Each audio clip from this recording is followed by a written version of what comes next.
This is the blue Seiko Alpinist reference SPB089. Here are 4 reasons why I think this is the best watch under $1,000. Starting off with number 1, the heritage and the reliability. So Seiko was founded in 1881 when the owner Kintaro Hattori opened a shop in Tokyo selling and repairing watches. Seiko is arguably one of the most innovative brands. It released its first quartz watch in 1969 with the Seiko Astron. 10 years earlier in 1959, Seiko released its first Alpinist. It was meant for mountaineers and explorers. Seiko used a lot of Japan mountains in the marketing, and it was very successful as Seiko's first sports watch. The original design featured very prominent lume markers for legibility, but the design was updated in 1995 to include the cathedral-style hands. 2006 is when we got the most well-known Alpinist, which is the SPB017, and this is the one that has the green dial with the gold accents. It also featured an interior rotating bezel with the compass complication that could be operated with a second crown on the right side of the case, giving it its iconic silhouette. But lately, it seems that Seiko has just been pumping out a ton of variations of the Alpinist.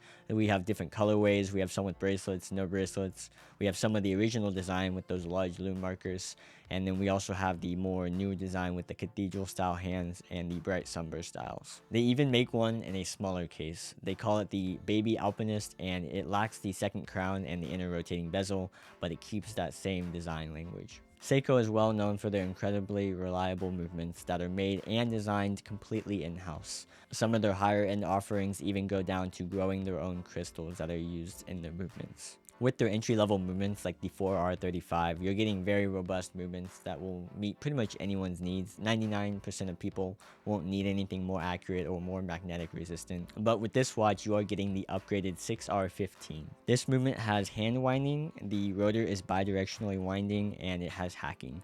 It operates with 23 joules and it beats at 21,000 beats per minute. It's anti-magnetic to about 60 Gauss, and it has approximately 50 hours of power reserve. So what makes this watch different than the original Alpinist? And right off the bat, we can see it's missing its iconic green color, and it now has a blue color. And this leads us into the second reason why this is the best watch to buy under $1,000. It has a very timeless and interesting design. The Seiko Alpinist does a really good job of mixing sportiness with elegance, and it's a recipe for a classic design. It can be done on a spectrum too. So with this watch, it's more sporty and it has a hint of elegance. But then on the other side, you have the more elegant watches with the touch of sportiness, like the Patek Philippe Nautilus. Both are really cool designs, and it's really cool to see how they can fit their different purposes. The first thing that sticks out to me on this watch are the bold hands. They are a really interesting look because you don't really see a lot of design cues from the 1920s to today, and I think that they somehow ditched the age look and kind of kept the classic look of it. I think that ditching the gold accents on the hands and the markers really does allow this watch to be more new looking. It allows it to keep its uniqueness with the cathedral style hands. Sub $1,000, brands aren't really looking for original designs. They're usually copying from tried and true methods. That way they can put more money into the innovation of the actual watchmaking, making sure that you're getting a reliable movement and making sure that quality control is acceptable. But with Seiko being as big of a brand as they are, they're able to use their designers to create unique designs for their entire price range. And that means if you buy more affordable Seiko watches, you're typically getting a higher value. Next thing I noticed is the brilliant blue dial, and this one has a deep sunburst effect to it. I like how it separates itself from the green Alpinist, and I think it's a way more classy look. My favorite color is blue, and I think it just looks amazing. In some photos and some lighting, it kind of looks matte, but in most lightings and in person, it is most definitely a sunburst. And you'll see the different range of colors. Sometimes it'll look black, sometimes it'll look more bright blue. It's actually very similar to my Rolex OP34 in that aspect, where in some lightings it appears black, but then it shifts to a very rich blue color. I do think that many people will feel more comfortable wearing the blue dial Alpinist over the green dial Alpinist. Especially with the applied markers and hands being silver instead of gold, I think that this allows for a more timeless look and a look that people are going to feel more comfortable putting in their wardrobes. It's a very versatile watch, and I think that the markers alternating between Arabic and arrow triangle shapes offer a classic look but with high legibility. I like how the dial text creates a nice diamond shape with the top and bottom line of text being shorter than the middle one. And I think overall it creates a lot of symmetry with this watch. Speaking of symmetry, this watch does not have a magnifier on the crystal. I know a lot of people don't like the look of the Cyclops or magnifying date, and this watch does not have it. It has a flat sapphire crystal. I think a lot of people will be happy with that fact, and I think it does look a lot better. Just the overall look of this watch, I think it's very pretty. I think that this watch looks very handsome. It has that pretty factor to it. Some people do ask themselves when they buy a watch, will I wear this watch and will people think it looks good on me? I don't recommend buying things based on other people's opinion, but I have showed 6 other people this watch and they've all thought it looks very expensive and very nice. I think part of it has to do with the very busy design. So yes, it is very legible, but it also looks very busy with the Arabic numerals, the bold hands, the compass bezel. You have all these things that are mixing together and somehow they work, and you really don't think they should work, but they do. The compass bezel itself is kind of small and to me not very functional.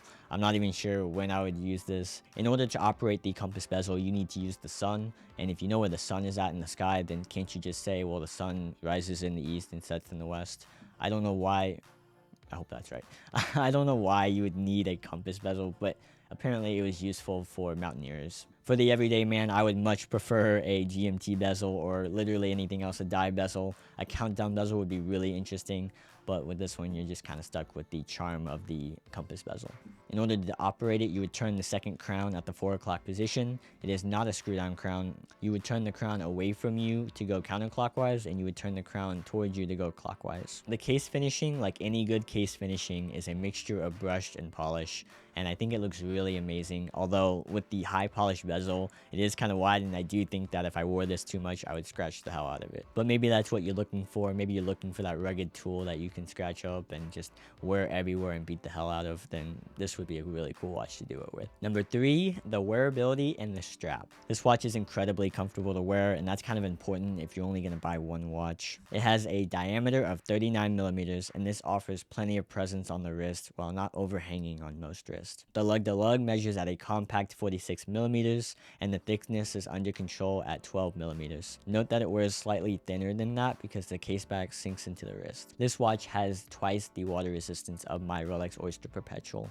This watch has 200 meters of water resistance. I'm not sure when you would need that. It's not necessarily a diving watch, but just know that whatever you throw at it, it can handle. It's able to have such a high water resistance rating due to the screw down crown and the screw down case back. But it's important to note the 4 o'clock crown does not screw down. The lug widths are very nice and even 20 millimeters, which means it'll fit most straps. I think that it looks best on the leather strap it comes with, but if you really wanted to lean into the sportiness, it looks really killer on a NATO strap. Of course, this watch would look great on a leather strap, and I think that this watch would look best on a bracelet, but that's personally my opinion. I've just always worn watches on bracelets when I can. Sports watches, tool watches. I even have a dress watch that I have a bracelet for, and I just love it. It just looks so awesome. I'm just not typically a strap guy, and it's not that I don't like how they look. Straps have never fit my wrist. So they either look way too long on me, like with my Seiko SKX strap, the back tail end just sticks out. It's either that or they're too long on me. So I have a deluxe strap that came on my Omega. When I went to put it on, there weren't enough holes to strap it comfortably to my wrist, and so I had to poke holes in it, and it kind of ruined a really nice strap. Probably not my smartest idea, but that's how I had to make it fit. But with this strap, I haven't had to poke any holes in it. There's nothing overhanging on the end. It's just been a really comfortable strap, and it has a ton of holes to it. So I think that you could get away with wearing this watch no matter how big your wrist is and no matter how small your wrist is. For reference, I have a 5.5 inch wrist, sometimes 5.75 if I have a really good day. But I will say that this gets my approval for the Itty Bitty Wrist Committee. It is definitely small wrist approved. It does have that oversized look sometimes if you have a really small wrist, but I think it'll fit and it won't look out of place to most people. Shockingly though, this strap is amazing. It is, Seiko's not known for their really good straps.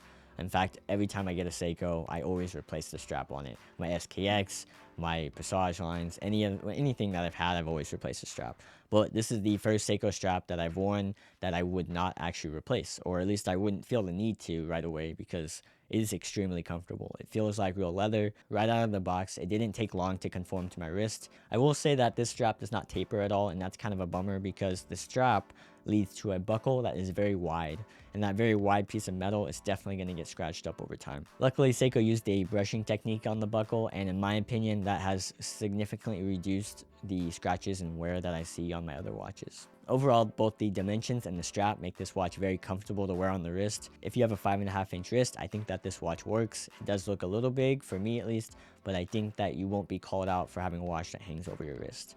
If you have a 6.5-inch wrist, I think this is the Goldilocks zone.